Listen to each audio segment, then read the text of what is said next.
to Commando On Demand Insider Edition, your fast-paced weekly update straight from Kim's desk to your ears. I'm Mike James, the amazing true life story of how an Apple Watch saved a life of a young man in New Jersey. Kim has that story just moments away. And we've all seen the parents who let tech help keep their kids preoccupied by giving them an iPad or a smartphone. New research out that sheds some light on that practice. You might want to think twice. Kim also checks in with a guy who was flying his drone at the beach while his family was swimming. He had one of those drones that shows video in real time, and he spotted a shark getting ready to attack his family. What happened? Well, the video went viral, and we've got the exclusive interview. Plus, Kim has this week's hot topics, fitness trackers, and how many steps do you need to take to stay healthy? Everybody uses Google, but we've got some expert tips to get the most out of your Google searches. And every week we present you with a question about the history of technology, and you have to promise you're not going to Google the answer or ask Alexa or Siri or Cortana to help you out. We want you to try to do this yourself, little brain buster. And of course, we're in the middle of the computer revolution, the technology revolution. Computers are everywhere. And while the concept of the modern computer is a recent invention, a machine that could perform calculations is older than you might think. Where do you think the first known computer was discovered? And for double points, what year do you think it was built? Was it A, in Greece in 150 BC? B, was it in Rome 300 AD? C, Mexico 800 AD? Or D, London 1500 AD? Trivia question, where was the first computer? Greece 150 BC, Rome 300 AD, Mexico 800 AD, London 1500 AD. That answer coming up as well in this podcast. And a quick reminder, this is not the Kim Komando Show. Every week, Kim gives you the very latest tech news, tips, DIYs, and takes your questions on the air. That's the Kim Komando Show on over 400 stations nationwide and worldwide on American Forces Radio. There is just one place to get that podcast, which is at getkim.com. You can even watch us record the show on Friday. Go to getkim.com. All right, in moments, the incredible true story of how the Apple Watch saved a life on Commando On Demand Insider.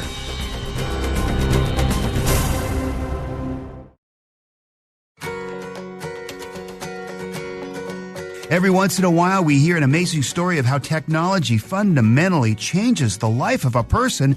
And today, well, is one of the best we've heard yet. It's how an Apple Watch saved a life. Here's Kim. James in Middleton, New Jersey. Hi there, James. Hi, Kim. How are you? I'm good. Welcome. Now, I'm from Watchung, New Jersey. Oh, really? Yeah. Nice.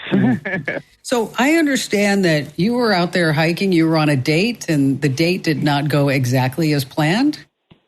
Yeah, so basically what happened was me and my friend Paige, we were out on a hike, and it was just a hike like every other normal day. It just got dark a little bit early. We ended up getting lost in a park in New Jersey. And basically from there, it just escalated. She fell over some vines. From there, it was like a life or death fight. We were holding on to the side of the mountain, trying to get up and over onto the trail, but the vines were just the incline was too steep and the vines were too high, so we couldn't get back over them. So basically, what ended up happening was we decided to slide down the mountain, and we sat on our butts and slid, and we ended up to the bottom and realized there's a cliff. There's a really big drop. Oh, gosh. So she ended up getting stuck, hanging off the mountain. I was right behind her. She fell first, and she hit the sand in the water. Okay. Did she get hurt? It wasn't like anything severe. And then what happened to you? Your Apple Watch sent out a signal? So right before I fell, when she yelled back up to me and told me she was all right, and I heard a 911, which are emergency, and I look on my wrist, and there was 911 being called. I was hanging over the rocks. This is before I fell. In the 911 tape, you can hear how I was sitting there screaming, "Help! I need help!" And then I told them where I was, and they just couldn't get to me in time. So I ended up falling directly onto rocks. I ended up fracturing my back in 3 places. I have a broken foot, a broken hand. My first 3 days in the hospital, they thought I was going to be paralyzed. I couldn't move my left leg. I still don't have complete sensation in my left leg. Wow. And the 911 was still on my watch, and they still located me, and they found me in this secluded part, and they ended up getting me help. How far did you fall? How many feet do you think? Probably over 200 to 300 feet. And then did the watch notify anybody in your family as well that you were in a potential hazardous situation? Yes. So I actually was not aware of this at the time. So when I was being rescued and I was being thrown on a boat, my mom was at the park. My mom got a notification on her phone that I had a hard fall.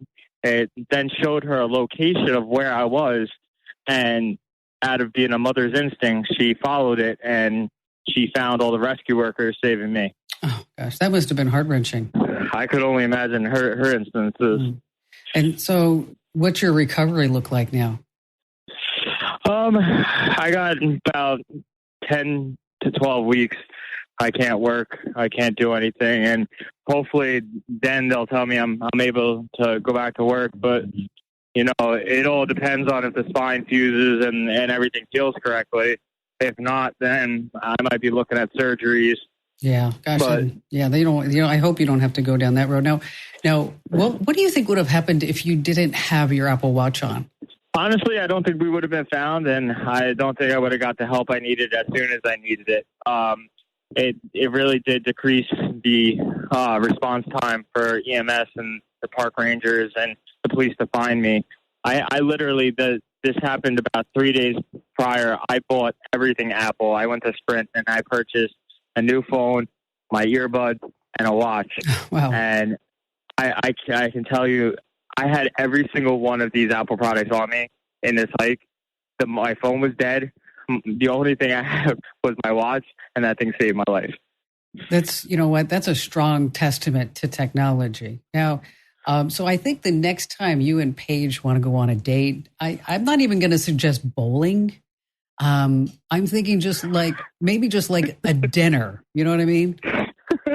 So something not so something not so crazy. Yeah, just something a little like something nice. No, we're not going to get into any physical activities. That's why I'm saying no ping pong. Maybe I don't even want you to go to a baseball game or a football game because I don't want you to get hit by a ball or anything. All right, so we're just gonna dial it back just a little bit, James. Just a nice, quiet, romantic dinner. God, what a great story that is. Apple Watch. So for those of you who are hiking, put the Apple Watch on. Okay, it can save your life too. All right, just ahead, everybody uses Google, but have you ever searched for something and didn't quite get the results you were looking for? Well, it's happened to all of us. But never fear, because we're going to get you searching like a pro on Google with the 7 things that you didn't know Google could do. Next on Komando on Demand Insider. Our phones, smartwatches, and fitness trackers make it easy to know how many steps we're taking each day for our health. We've all heard the magical number per day is 10,000 steps. Now, researchers say that number's wrong. In 1965, a Japanese pedometer maker called their newest product Manpoki, which means 10,000 steps meter.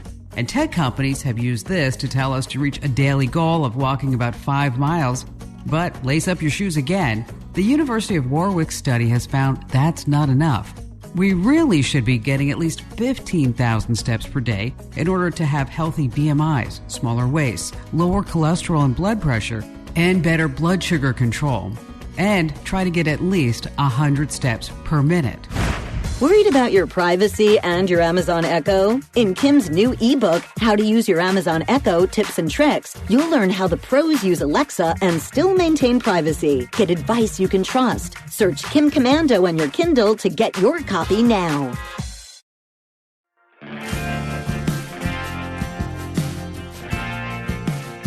It's Komando on Demand Insider Edition, and of course, Google is way more powerful than most people realize. Regular searches are helpful, but they don't even scratch the surface of Google's abilities. We hear it from Kim all the time. Knowledge is power. And, well, Google certainly shares a lot of knowledge and some that's not so knowledgeable.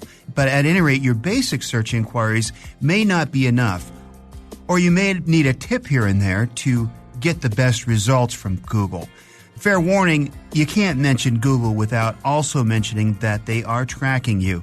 Tracking where you go, what you're searching for, where you are, where you're going, everything about you. Fortunately, there are a slew of sites and services that compete with Google and don't track you. But for today, we're going to give you, because most people do use Google search, we're going to give you some ideas on how you can get the most out of Google, starting with more options on your Google search results page. With rare exception, Google will turn up thousands of links. And that's great in theory, but most relevant information shows up on the first couple of pages. So what happens if you don't get what you're looking for in the first couple of seconds? Well, you're going to get annoyed and you're going to wonder what the issue is. It's a bad search, or is Google broken, or what's going on? One way to mitigate this feeling is to expand the number of results on the first page, so you don't have to click through as many individual pages to find what you're looking for. Simply go to Settings underneath the right side of the search bar on your results page, and you're taken to a page where you can adjust the number of results that you see. Move the slider in the direction you want, but note that the more results that you do select that you want to see, the slower that Google is going to appear to run. All right, second on our list is search verbatim for more refined results. Sometimes Google doesn't exactly get it when it comes to your search terms. A search engine tends to rely on context, after all. And if you want a more literal search result, all you need to do is activate verbatim searches. This makes it so that all search results must have your search terms included exactly as they appear. Now, to activate verbatim, there's a hard way and an easy way. First is you can go into Tools on your results page and then hover over All Results and then click the verbatim option. Alternatively, you can just type in your search terms in quotation marks for the exact same effects. And that's the easy way. All right, number 3 on our list is remove old searches from your search history. And Kim has talked about this many times before, so if you want the step-by-step instructions, just go to Komando.com. In the upper right-hand side, in the search engine, just do remove my Google search history, and the article will pop up for you with step-by-step instructions. Very simple. All right, number 4 on our list is when you search for books, news, and movies. Most people know how to find images and videos using the tabs at the top of the Google search, but Google knows how much the internet loves different kinds of media, so they curated specific topics to bring you more relevant results about what you're looking for. Take books and news, for example. Right under the search bar, if you don't already see books, you can click the menu item that says More to search among books and news articles specifically, much like you would with an image search. Now, this prevents you from seeing results that aren't related to what you're looking for. As for movies, Google handles its searches without any extra work on your part. You simply type in the name of a movie and you'll be greeted with the cast information, links to Wikipedia, and even showtimes and tickets if it's a movie that's still in theaters in your area. If you want to plot directions right from your Google search bar, then I'm sure you're familiar with Google Maps, but did you know you can get directions without even needing to open Maps itself? All you need to do is type in directions to your destination, wherever you're going, from the location wherever you are, and then the search engine results will take care of the rest. You can switch between car, public transportation, and walking directions if you choose. So that's a pretty nifty little tip there. Number 6 on our list is instantly translate in your search bar. Google is fluent in multiple languages and its abilities improve every day. You can quickly convert text from one language to another and with astonishing accuracy. By adding one word to your search, type translate phrase into language of choice, and voila, there it is. It's extremely handy in case you come across an unfamiliar bit of language on social media or want to send a greeting to a friend in a foreign language. Number 7 on our list, search within specific websites. This is one of the handiest features that Google offers. Sometimes you want to just find something specific on a certain website, but let's say it doesn't have a search feature of its own. Wouldn't it be convenient if every website had its own Google search bar? Well, nearly every website that isn't on the dark web can be searched via site-specific searches. Even here at Commander.com, you just want to do a Commander.com and then search for whatever you're looking for, and then you'll only get the Commander.com's results to the beginning of the search, and you'll quickly narrow down the results from the World Wide Web into exactly what you're looking for. All right, in just moments, what would you do if you were out with your family and they were swimming around and you had your drone and were fooling around with the drone, and then all of a sudden, a little dramatic music here, please. All of a sudden, you see a shark in the water getting ready to attack your family. It happened, and the video actually went viral. We're going to talk with Dan Watson, who it happened to, in just a few moments on Commando on Demand. Young children between the ages 3 and 5 are growing up glued to phones and tablets. New research proves this screen time is actually changing the way a young brain develops in a very detrimental way. Before you toss a phone or tablet to your child to keep him occupied, know you're hurting him for life. A new study published yesterday in JAMA Pediatrics is alarming. Our brains develop most rapidly our first 5 years, and these results last our lifetimes. Researchers scanned the brains of kids 3 to 5 years old and found those who use screens more than the recommended an hour a day without parental involvement had significant lower levels of development in the brain's white matter. This important area of the brain handles cognitive and language skills. The bottom line, kids need nurturing, not electronic babysitters. Want tech DIY videos from people you trust? Go on over to the Kim Komando YouTube channel, and you'll see why Kim's America's top digital expert. Be sure to subscribe so you don't miss a video. Just go to youtube.com/Kim Komando Show. Hey, the Commando on Demand trivia question is just a few moments away, and the shark video that went viral, it's not Sharknado. This is a true story. Here's Kim. You know, nowadays when you go to the beach, you probably bring a little bit of technology with you, right? Your smartphone to take a lot of pictures of the kids. Then, of course, you maybe have that coolest cooler so that's where you can charge your phone, maybe even a wireless, waterproof Bluetooth speaker. Well, Dan Watson actually brought one more piece of gear. I'm talking about a drone. That's right, because he wanted to take some dronies. Those are like selfies, but you take them with a drone of the kids. Thanks for joining us here on the show. You saw something pretty interesting when you looked at the pictures of the drone, right? Yes, it was only about 30 seconds into actually flying over my kids just to take a quick picture at a family beach outline. And I began to see a shadow of a shark moving right in. Oh, God, that must have petrified you. Yeah, absolutely. And what'd you do? So at that point, I began to scream at my wife to get the kids out of the water, and she was a little bit closer to the water, so she was able to get them out real quick. But I was able to capture one image right as that was happening. And then as soon as they started running out of the water again, I was able to grab one other shot. And both of them kind of showed the shark coming in. And then the second one, you can see them running out of the water very quickly. And the actual shark begins to turn around and move away from them. Now, were they able to tell you what kind of shark it was, Dan? They have not been able to. We have a bunch of different species that live in the area. I guess they migrate up the coast of Florida from there. So can you speculate how far the shark was from your family? Yeah, it at the time of the first picture was about 20, 30 feet, and then it got a little bit closer, and then it turned away as they were coming in. So at the closest, probably about 15 feet. You know, what's interesting in Southern California, there's those beaches, they actually use drones for shark sightings as well. So now, you're not new to cameras from what I understand. I am not. I have a YouTube channel and I do all kinds of camera reviews. So I've pretty much used about every new camera in existence. And so what do you think is the best drone out there right now?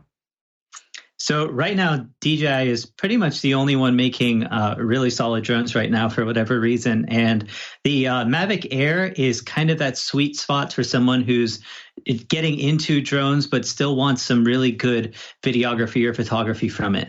And what kind of battery life, if you don't mind me asking, are you seeing on that Maverick?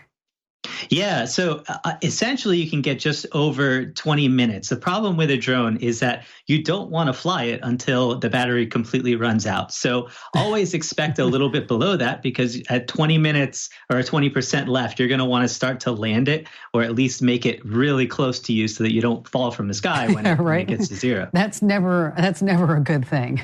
So Yeah. how long did it take you to become proficient at flying the drone? Because I know a lot of folks, that are watching and that are listening right now, they think, maybe flying a drone is easy. And I can tell you from me, firsthand experience, it's not that easy. It's not. It takes a little bit of time, especially if you're trying to get good quality video from it. Getting smooth movements and stuff can take some time. But the good thing that I love about a drone is if you let go of the controls, it stays right where it is. So that was actually something that helped me out, is while I was able to run and scream at the beach, I didn't have to worry about the drone. It was just staying right there, even though I didn't have the controls in my hand. So if you're very cautious about what you're doing and you ever don't know where it is or where it's going, you just let go. Take your time, try and get your bearings straight, and then try and control it from there. And there's also that one handy other button, the home button. Yes. So can you explain to everybody how that works? Yes. So the great thing about a drone too is, assuming you do everything right in the setup process, it knows exactly where it is and where you took it off from. So at any point, if you get lost or it doesn't know where it is, it will return to that home location. Even if it starts running out of battery, it will try and make it back to that location before it runs out of battery. Which is very, very awesome. Now, on your YouTube channel, if you have a few minutes, I'd like to ask you a few questions about that, because we always have folks that, well, they think that they can go make $1 million a year on their YouTube channel. How realistic is that, you as somebody who's doing this all the time? So if you're looking to do it just from YouTube views, it can be very difficult. We do hundreds of thousands a month, and it's not something that you could have a job off of. However, anytime you have an audience, whether it's on Instagram or YouTube, there's ways of using that audience to make money in different ways, whether it's through affiliate marketing, whether it's through sponsorships, whether it's anything, selling your own products. So using a smaller or even a medium-sized YouTube channel to make money is very possible, as long as you're not doing it just from ad sales off of YouTube AdSense, which is what they do for their marketing. Because that's as you mentioned, it's very, very difficult to make a buck doing that. I mean, you need a lot of page views. So you own a photography business with your wife, correct? That is correct. And so you're using the channel to kind of funnel business to that? Right now, they kind of operate very separately. It was kind of our photography that kind of led us into doing it. So if we had the new cameras, if we were teaching people how to use them, why not use YouTube as a platform to do that? And it started growing from there. What do you think of the mirrorless cameras? So I have a ton of them, and it's something that I use all the time right now. In theory, mirrorless is the future. There's almost no reason to stick with something like a DSLR now. And the reason for that is because all you're doing is getting rid of a mirror. And for the most part, that is not a necessary component before. There used to be some restrictions on autofocus technology and things like that were making it if you got a mirrorless camera, sometimes it didn't focus it well. It wasn't as fast.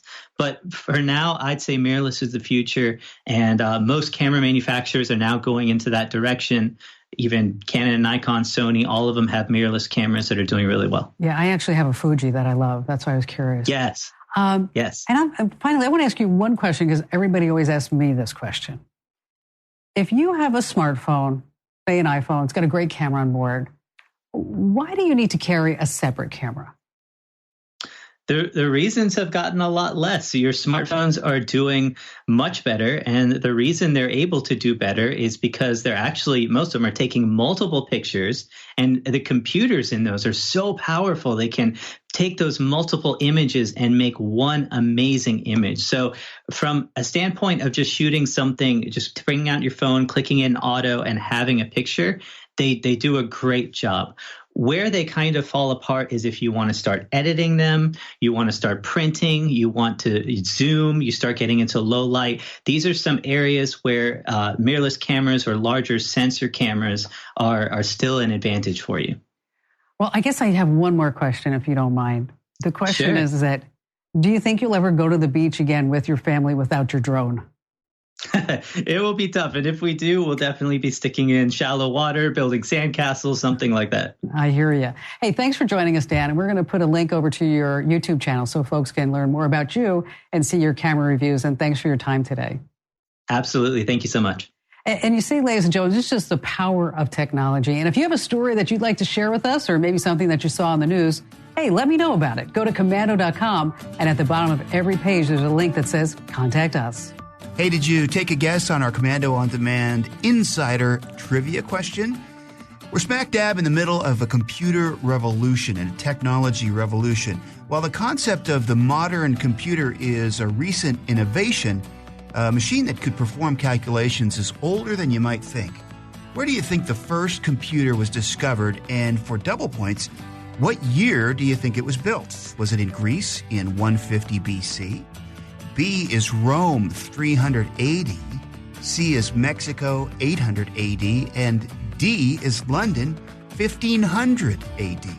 Well, shockingly, the correct answer is A, developed in Greece in 150 BC.